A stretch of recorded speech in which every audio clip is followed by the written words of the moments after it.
ఓం అస్మద్గురుభ్యో నమః. కాశ్యపాన్వయ సంజాతం నారాయణపదాశ్రితం శ్రీమన్నారాయణం వందే యతీశ్వరశ్రియాజుషం. కౌశికాన్వయ సంజాతం వెంకటార్యతనూభవం వేదాంతాచార్య సచ్చిష్యం ఉడైవర్లుమహం భజే. యో నిత్యమచ్యుతపదాంబుజయుగ్మరుక్మ వ్యామోహదస్తదితరాణి తృణాయ మేనే అస్మద్గురోర్భగవతోస్య దయైకసింధోః రామానుజస్య చరణౌ శరణం ప్రపద్యే. లోకాచార్యాయ గురవే కృష్ణపాదస్య సూనవే సంసారభోగి సందష్టజీవజీవాతవే నమః. శ్రీశైలేశదయాపాత్రం ధీభక్త్యాదిగుణార్ణవం యతీంద్రప్రవణం వందే రమ్యజామాతరం మునిం. పెళ్ళై లోకాచార్య తిరువడిகளே శరణం, పెరియజీయర్ తిరువడిகளே శరణం. ఓమస్మద్గురుభ్యో నమః. జై శ్రీమన్నారాయణ. భగవద్బంధువులారా, తిరుమంత్రార్థ ప్రకరణంలో ఓంకారం యొక్క వివరణాన్ని మనం తెలుసుకుంటూ, ఓంకారంలో 3 అక్షరాలు 3 పదాలు ఉన్నాయని మనం శ్రవణం చేసాం. అందులో అకారం యొక్క అర్థాన్ని మనం తెలుసుకుంటూ ముందుకు సాగుతున్నాం. అకారము సాక్షాత్తు భగవంతుడు శ్రీమన్నారాయణుడు. ఇది ధాత్వర్థము అని ఒకదాన్ని చెప్పారు, అవరక్షణే అనే దాని మీద. అందువల్ల అకారము అంటే సాక్షాత్తు శ్రీమన్నారాయణుడు రక్షించేవాడు. రక్షణ చేయాలి అంటే ఆ స్వామి దయ కలిగి ఉండాలి. ఆ దయకి ప్రతిరూపం లక్ష్మీ అమ్మవారు గనక ఆ లక్ష్మీ అమ్మవారు కూడా ఈ అకారంలోనే చేరి ఉంది. అయితే ఎప్పుడూ ఒకనాడు కూడా వదిలి ఉండదు ఈ తల్లి అని అర్ధాపత్తితో మన పెద్దలు తెలియజేశారు. అంతేకాదు, వక్షస్థలాన్ని లక్ష్మీదేవి ఎలా ఎప్పుడు వదిలి ఉండదో ఈ అక్షరాన్ని కూడా లక్ష్మీదేవి ఎప్పుడు వదిలి ఉండదు. ఎందుకని ఈ అక్షరం చేత తెలియబడే నారాయణుని వదిలి ఉండదు అమ్మవారు అని మనకి తెలియజేశారు. అయితే పరమాత్మకి ఎలా మనందరం శేషభూతులమో అమ్మవారికి కూడా మనందరం శేషభూతులమై ఉండాలి అని తెలియజేసి, శేషత్వం అనేది మన స్వరూపము. అయితే శేషత్వం చేయడం అనేది లోకంలో మనం చూస్తూ ఉంటే దాసత్వం అంటే అందరూ అసహ్యించుకుంటారు కదా, అది చాలా హేయం కదా అని నిన్న ప్రశ్న వేసుకున్నాం. అయ్యా, అది ఏదో ఒక ఉపాధి చేత వచ్చిందైతే దానివల్ల బాధ అనేది ఉంటుంది. ఉపాధి అంటే ఏదో ఒక ఉద్యోగం చేస్తున్నాం, ఆ ఉద్యోగం వల్ల ఇంత ధనం వస్తుంది అనిపిస్తుంది. అక్కడ సేవ చేయడంలో కొంత ఇబ్బంది అనేది అనిపిస్తుంది. అది సేవ అంటారు అనుకోండి, ఒక జాబ్, ఒక కైంకర్యం ఏదైనా చేస్తున్నామంటే అది నిర్బంధంతో వచ్చేది ఏదైనా మనకి కష్టాన్ని ఇస్తుంది. కానీ ఎక్కడైనా మనకి ఆనందాన్ని ఇచ్చేది అయి ఉండాలి.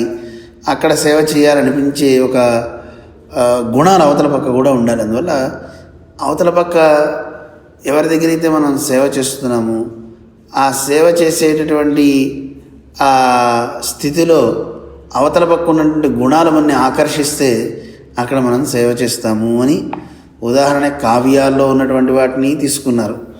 అంటే ఉగంధ విషయత్తుక్కు అని, మనకి ఆనందంగా ఉండేవి ఏవైనా అంత పెద్ద ఇబ్బందిని ఇవ్వదండి అని కాళిదాసు గారి యొక్క కావ్యంలోంచి కూడా అభిజ్ఞాన శాకుంతలంలోంచి ఒక దృష్టాంతాన్ని తీసుకున్నారు.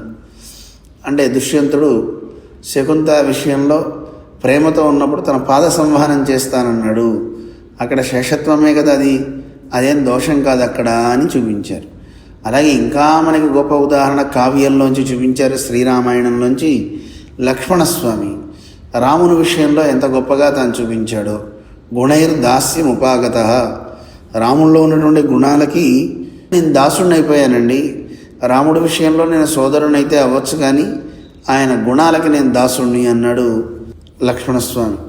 అందువల్ల ఒక అద్భుతమైన రూపము లేదు గుణము ఎక్కడైతే ఉంటాయో ఆ విషయాలలో మనిషి దాసుడైపోతాడు. అయితే అలాంటివి లోకంలో ఉన్నవాడన్నిట్లోనూ కొంత దోషభూయిష్టంగానే మనకి కనబడతాయి. కానీ పరమాత్మ విషయంలో అలా కాదు. ఆయనలో ఉన్నటువంటి గుణాలలో స్వామిత్వము, సౌశీల్యము, సౌలభ్యము ఇలాంటి గొప్ప కళ్యాణ గుణాలు మనల్ని ఊరికే ఉండనివ్వవు. ఆయన విషయంలో ఏదో ఒక సేవ చేయాలనిపించేలా చేస్తుంది. అందువల్ల శేషత్వం అనేది స్వరూపం అండి ఆత్మకి అని నిన్న 2-3 శ్లోకాలు మనం శ్రవణం చేశాం. స్వత్వం ఆత్మని సంజాతం స్వామిత్వం బ్రహ్మణి స్థితం ఉభయోరేష సంబంధ న పరోభిమతో మమ అని. అసలు పరమాత్మకి మనకి ఇద్దరికీ కూడా ఉన్న సంబంధం ఏమిటి అంటే ఆయన స్వామి, మనం ఆయన సొత్తు. అంటే ఒక సొత్తు పోతే ఆ సొత్తు కలిగిన వాడు ఎంతో బాధపడతాడు. సొత్తు అంటే సొమ్ము అనుకోండి, ఆభరణాలు, ధనము, ఏదైనా సరే. అలాంటి మీ సొమ్ము గనక కాస్త విలువైన ధనం పోతే తట్టుకోగలరు ఎవరైనా? ఎంత దుఃఖిస్తారు. అలా మనం పరమాత్మకి సొత్తు లాంటి వాడు. మనం దూరమైతే తట్టుకోలేక దుఃఖించేది ఆయనే, సర్వేశ్వరుడే. అందువల్ల ఇంతకంటే వేరే సంబంధం ఏం లేదండి మనకి ఆయనకి అని తెలియజేశారు. అంతేకాదు, ఒకవేళ మనం ఉజ్జీవించాలి అనిపిస్తే స్వోజ్జీవనేచ్ఛాయుదితే స్వసత్తాయాం స్పృహాయది, మన సత్తని అంటే మనం ఉన్నవాళ్ళం ఉన్నట్లుగా కాపాడుకోవాలి అనిపిస్తే ఏం చేయాలి? ఆత్మదాస్యం హరే స్వామ్యం స్వభావంచ సదా స్మర. ఇది స్వభావం. ఆత్మకి స్వభావం, పరమాత్మకి స్వభావం. ఏమిటి ఆత్మకి స్వభావం? దాస్యం చేయటం. మనం ఆత్మ ఎప్పటి నుంచి ఉందో ఎవరికి తెలీదు, అనాది అంటారు. దీన్ని ఎవరు పుట్టించాల. భగవంతుడు ఎలాగో మనం కూడా అంతే. అలాంటి మనం స్వతంత్రులం కాము, స్వతంత్రించి ఏం చేయలేం. కానీ మన ఆత్మ స్వభావం ఏమిటి అంటే దాసత్వం చేయడం, దాస్యం. ఆత్మదాస్యం హరే స్వామ్యం. హరి శ్రీ మహావిష్ణువు మనందరికీ కూడా యజమాని. ఇది స్వభావాన్ని సదా స్మర, ఎప్పుడు స్మరించు. ఇలా స్మరించావా నువ్వు ఉజ్జీవిస్తావు. ఇదే మాట రావణాసుడికి కూడా సీతమ్మ చెప్పింది లంకలో. రావణ, ఎందుకు నష్టపోతావు? నువ్వే గనక ఘోరమైన చావు పొందకూడదు అనుకుంటే వదంచ అనిచ్చతా ఘోరం, అలాంటి ఘోరమైనటువంటి మరణం నీకు రాకూడదు అనుకుంటే ఏం చేయాలి? వెళ్ళు రాముడి దగ్గరికి. నువ్వు అభిమాన ఘనుడివి గనక పాదాలు పట్టుకోవడం ఇబ్బంది అయితే ఆయన చేతులు పట్టుకో. మిత్రం ఔపైకం కర్తుం రామస్థానం పరీప్సత వదంచ అనిచ్చతా ఘోరం అంటుంది సీతాదేవి. ఘోరమైన మరణం రాకూడదు అంటే వెళ్ళి శ్రీరామచంద్రుడి యొక్క హస్తాన్ని పట్టుకో, మైత్రి చేసుకో. తేన మైత్రీ ఇది భవతు తే. ఆయనతో మైత్రి కనుక నువ్వు చేసుకున్నట్లయితే ఇది జీవితమిచ్చసి అంటుంది సీతమ్మ అందంగా. నిజంగా జీవించాలని కోరుకుంటున్నావా? కోరుకుంటే నన్ను కోరుకోకయా, వెళ్ళి రాముడి పాదాలు పట్టుకో, రాముడిని అడుగు, రాముడితో ఫ్రెండ్షిప్ చేయి, స్నేహం చేయి, కనీసం నువ్వు బాగుపడతావు అని సీతాదేవి హెచ్చరించింది. అయినా సరే ఆ సలహా త్రోసిపుచ్చాడు రావణాసురుడు, మృత్యుముఖంలో పడ్డాడు. అందువల్ల ఎప్పుడు మనందరం దాసులమే. కానీ మనలో ఆ స్వతంత్రత అనేది పైకెత్తిందా అప్పుడు వినాశనం తప్పదన్నమాట. అందుకని ఆత్మ ఎప్పుడూ దాసస్వరూపం కలిగి ఉంటుంది. దాసభూతాస్వత సర్వే ఆత్మానః పరమాత్మనః నాన్యథా లక్షణం తేషాం బంధే మోక్షే తథైవ చ. అది మోక్షంలో అయినా సరే, లేదు ఈ సంసారంలో అయినా సరే. అంటే ముక్తిని పొందినవాడైనా, లేదా ముక్తి పొందకుండా ఈ సంసారంలో ఉన్నప్పుడైనా మన యొక్క స్వభావం ఏమిటి? దాస్యమే. ఆ పరమాత్మకి దాసత్వం చేయడమే. దాసభూతా స్వతఃసర్వే. సహజంగానే మనందరం ఆ పరమాత్మకి దాసభూతులము. నా అన్యథా లక్షణం తేషాం. మనకెవరికి కూడా వేరే లక్షణం లేదు.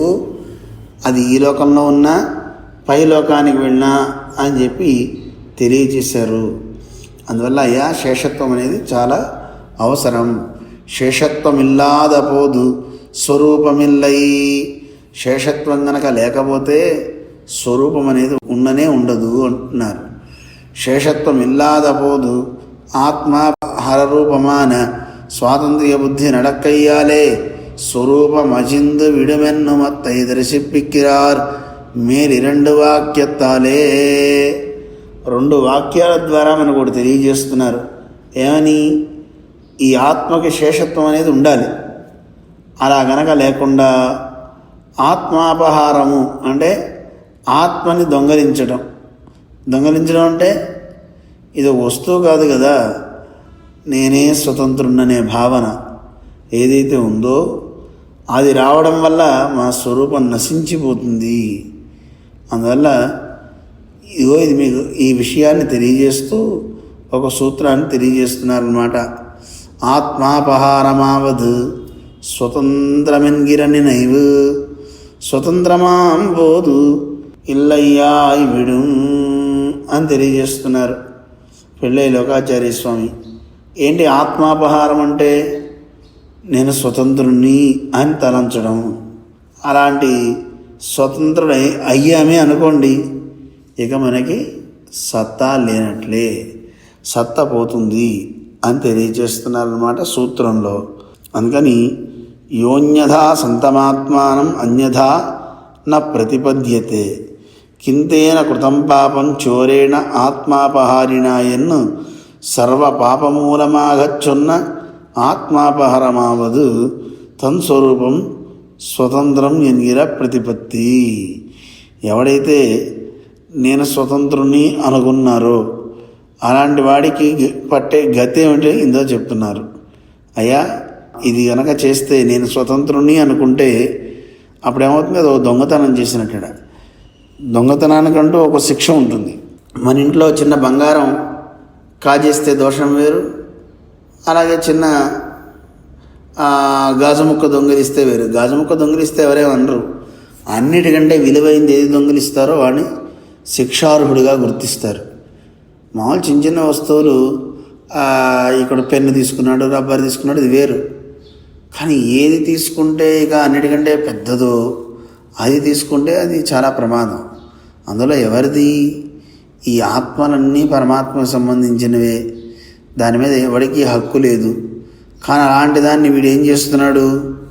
ఇది నాది, ఇది నేను అని స్వతంత్ర భావన వాడికి వస్తుంది. పరమాత్మ ఏమిటండి, జ్ఞానికి దాసత్వం ఏమిటండి, నాకు నేనే స్వతంత్రుని అని యో అన్యథా సంతం, నేను వేరుగా ఉన్నా అనేటువంటి భావన, నేను ఎవరికి శేషభూతుణ్ణి కాదు అనేటువంటి స్వతంత్ర భావన కనుక వస్తే ఇక వాడి ఆత్మ ఏమవుతుంది?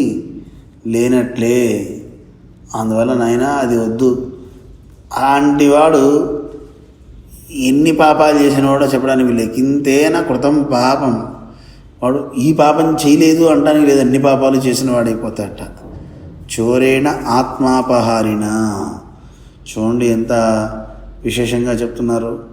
అందువల్ల ఈ ఆత్మని అపహరించడం అనేది అంత మంచిది కాదు నాయనా అని చెప్తున్నారు.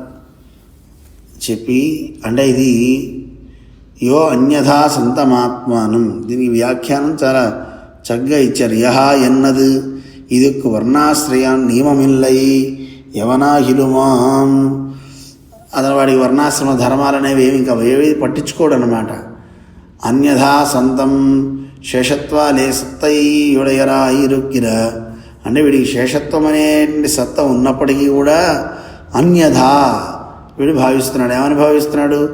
స్వాతంత్ర్యత్తాలే నాకు నేనే చెందినవాడిని అని ఆ భగవంతుని దగ్గరికి వెళ్ళి శిరస్సు ఉంచడు. అందువల్ల నాకు నేనే అనుకుంటాడు. అందువల్ల తన్నై తానే అపహరిక్కిరవన్, వాడిని వాడే అపహరించుకుంటున్నాడు.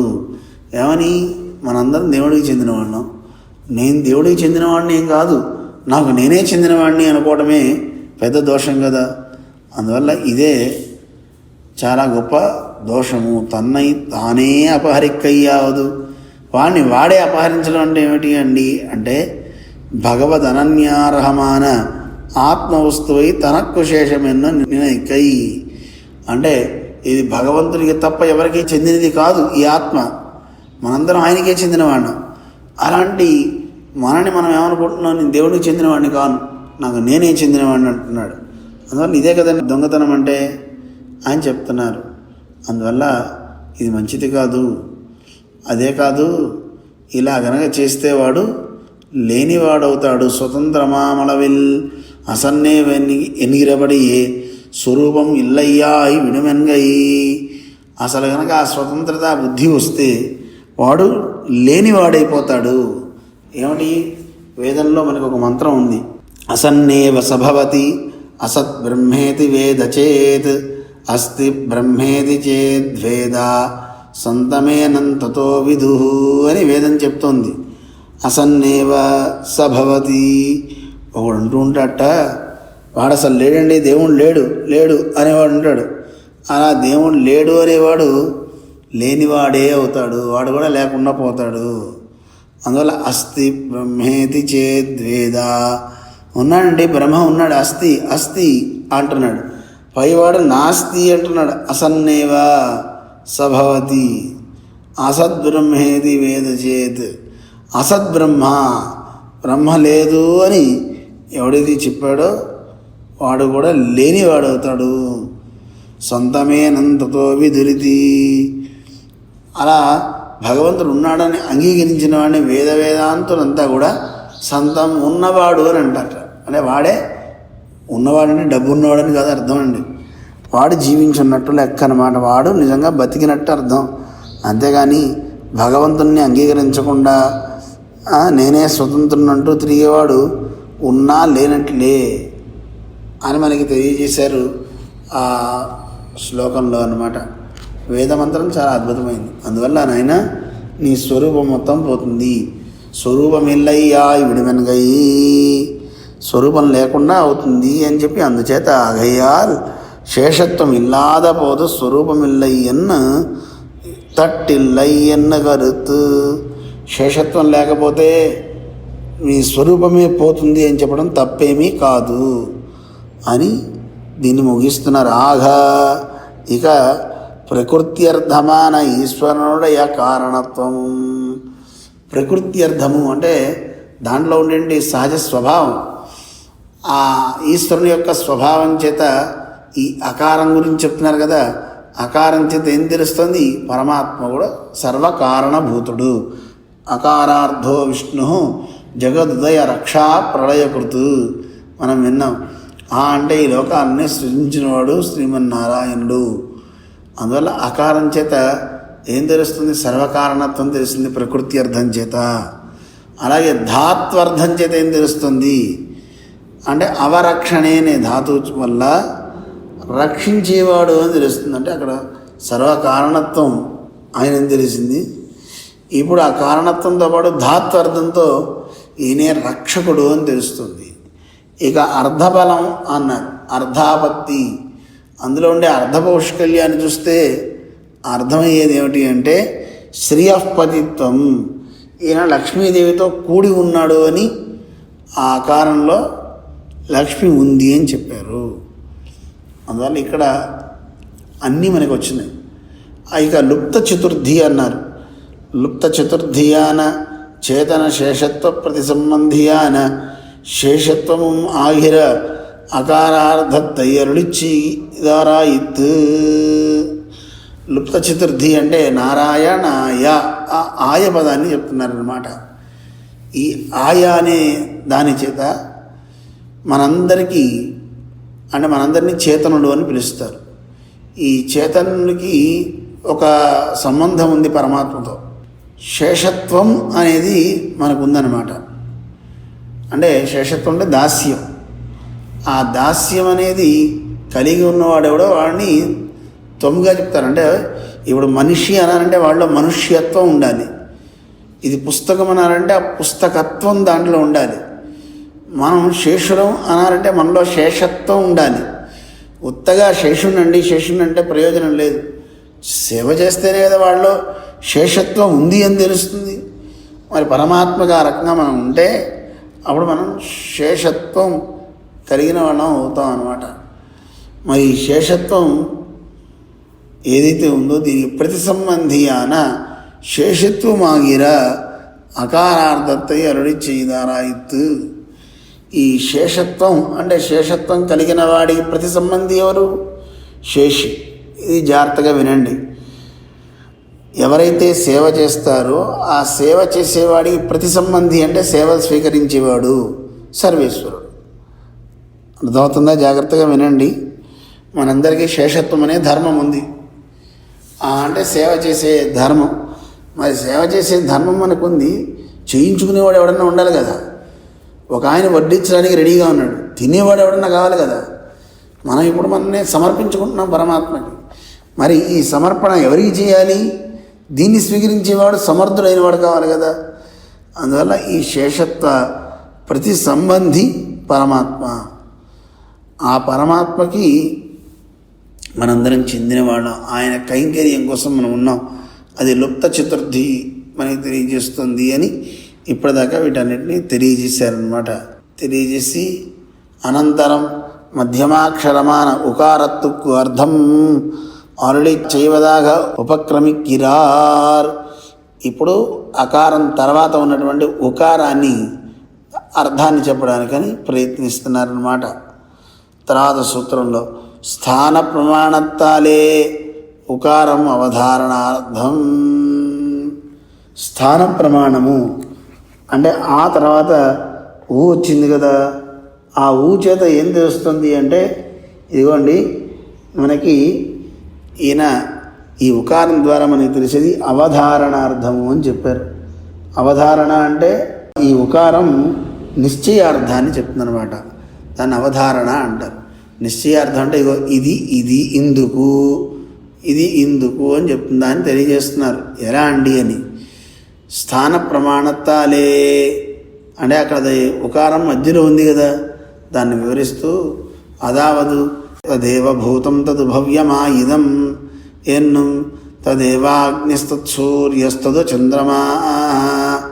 వేదమంత్రాల్లో మనకి చెప్తుంటారు తదేవాగ్ని తద్వాయు తత్సూర్య తదు చంద్రమా అని వేదాలన్నీ వివరించే. ఇక్కడ ఎందుకు ఈ మంత్రం చెప్పారంటే తత్ ఏవ అంటూ తదేవాగ్ని తద్వాయు తత్సూర్య తదు చంద్రమా అని చెప్పడంలో అక్కడ ఏవకారాలన్నీ ఉన్నాయన్నమాట. ఏవ అంటే ఆయనకే చెంది ఉంది, ఇంకోటికి చెంది ఉండదు అని చెప్తుందన్నమాట. ఏవకార స్థానத்திலே உகாரத்தை பிரயோகிக்க காண்கையாலே ஸ்தான பிரமாணத்தாலே உகாரம் அவதாரணார்த்தத்தை అర్థమాగా ఉడయిత్తా ఇరుక్కం ఎన్గై. ఆ స్థాన ప్రమాణం చేత అక్కడ ఏం చేశారు?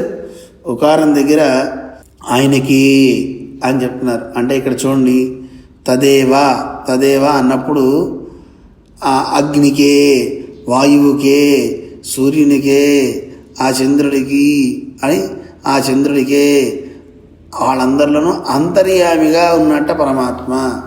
అది మనకి తెలియజేస్తుంది వేదం చెప్తుంది. తదేవాగ్నిస్తద్వాయుస్తదు సూర్యస్తదు చంద్రమా అని వేదం చెప్తూ ఈ సూర్యుల్లోనూ ఆయన ఉన్నాడు, అలాగే చంద్రుల్లోనూ, వీళ్ళందరిలోనూ ఆయనే ఉన్నాడు. ఆయనే తదేవా తత్ అంటే ఆ పరమాత్మ. ఆ పరమాత్మయే ఈ చంద్రుల్లో ఉన్నాడు. సృజించి ఉన్న వాటిల్లోనూ సృజించబడే వాటిల్లోనూ అన్నిట్లోనూ పరమాత్మే ఉంటాడు అని మనకి తెలియజేస్తున్నారన్నమాట. ఏవకారం చేత మనకి అర్థమయ్యేది అది అందరికీ అంతర్యామిగా ఉన్నాడు ఆయన, ఆ నారాయణుడు అని ఇక మనకి తెలియజేస్తున్నారు. ఆ తర్వాత అవధారణత్తుకు అర్థం అయోగ వ్యవచ్ఛేదమాదల్ అన్యయోగ వ్యవచ్ఛేదమాదలాగయ్యాలి ఇవి అవధారణత్తాల్ చెలుగిరదేదన్నా అరళి చేయగిరార్. ఏమండి ఈ అవధారణ అన్నారు కదా, ఏవకారాన్ని అంటే ఊ అన్నాం అనుకోండి అవధారణ అర్థం. అవధారణ అంటే జాగ్రత్త తెలుసుకుందాం. ఈ అకారానికి మకారానికి మధ్యలో ఊ ఉందండి. ఈ మకారం అంటే జీవుడు, చేతనుడు. ఆ అంటే పరమాత్మ. ఆ అంటే పరమాత్మ, మా అంటే జీవుడు. ఈ జీవుడు అకారమైన పరమాత్మకే చెందినవాడిని మధ్యలో ఊ చెప్తుంది. ఊ అంటే నిశ్చయార్థం చేస్తుంది, నిశ్చయం చేస్తుంది అనమాట. ఒరే నాయనా, నువ్వు ఆ పరమాత్మకే చెందినవాడివి. ఇప్పుడు చెప్పండి, పరమాత్మకే చెందినవాడివి అంటే అర్థం ఏమిటి? అంటే ఇతరులకు కాదు అని చెప్తుందన్నమాట. ఇతరులకు కాదు అని చెప్పడం కోసమనే ఈ ఉకారాన్ని అక్కడ ఏర్పాటు చేస్తారు. ఈయన రాముడే అన్నాం అనుకోండి, ఏమిటి అర్థం? ఇంకోడు కృష్ణుడు కాదు, భీముడు కాదని అర్థం. ఈయన రాముడే అంటే అందువల్ల దీన్ని మనకి వివరిస్తున్నారు. యోగము, అన్యయోగము, అయోగము ఏమని తెలుసుకోవాలి. తెలుసుకుని ఇవి టెక్నికల్ పదాలు అన్నమాట. యోగము అంటే సంబంధం అండి, అయోగమావదు అంటే సంబంధాభావం, సంబంధం లేకపోవడం అన్నమాట. వ్యవచ్ఛేదము అంటే దాన్ని తొలగించడము.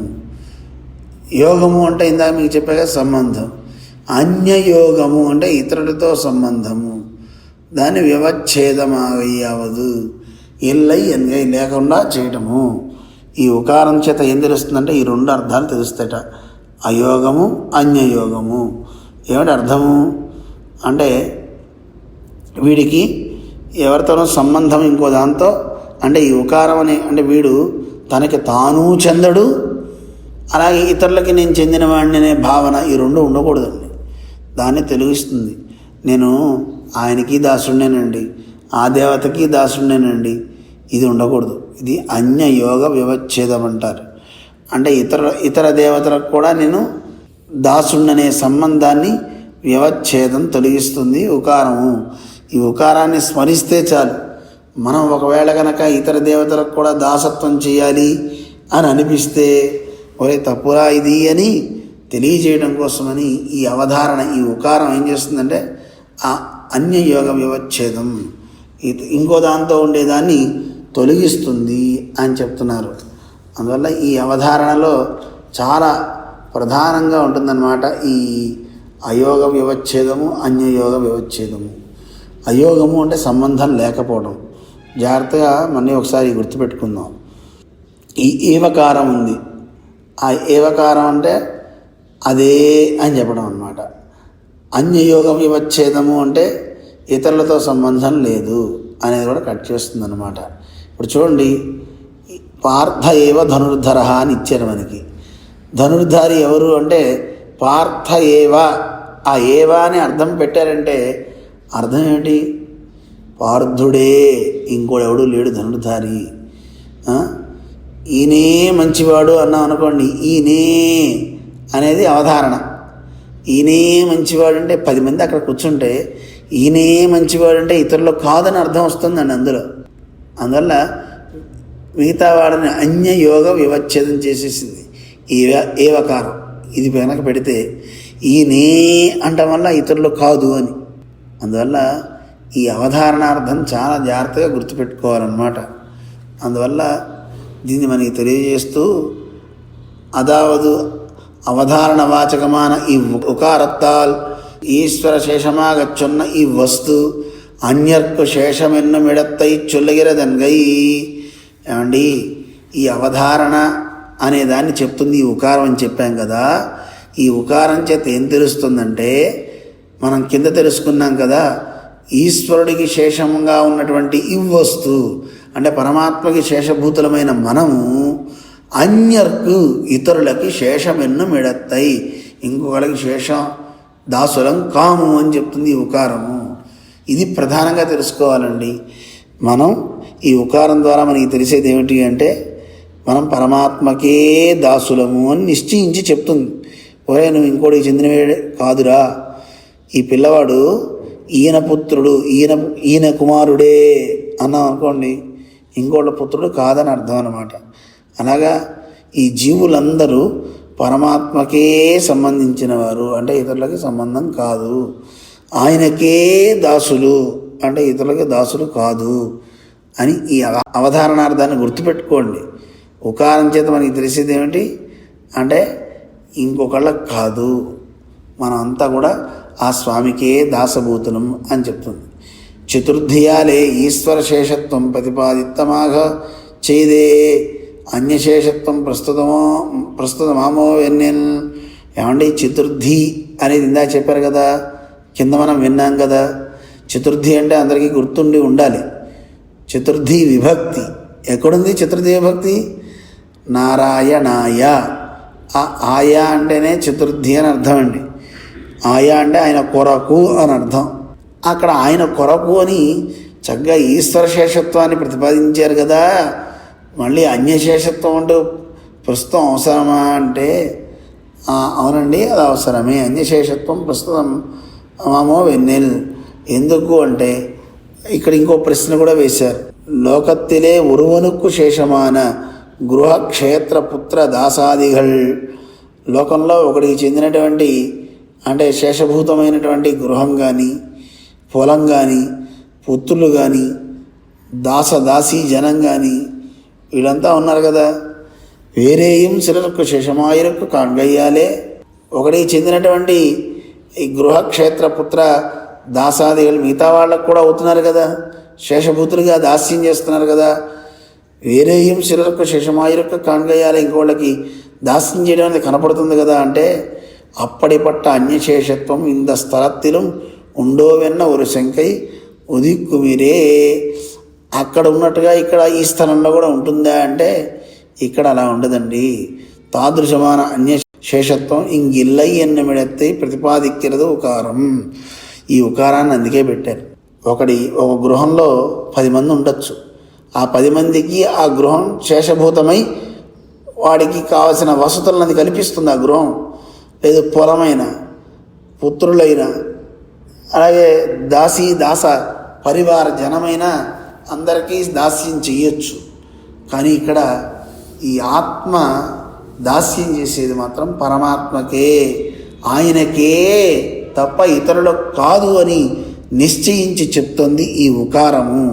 అందువల్ల ఉకారార్థం చేత మనకి తెలిసేది ఏమిటంటే మనందరం కూడా మిగతా వాళ్ళకి చెందిన వాళ్ళం కాదండి, ఆ పరమాత్మకే చెందిన వాళ్ళము అని తెలియజేస్తుంది ఉకారము. మరి ఇంకా ఒక ప్రశ్న వేశారు.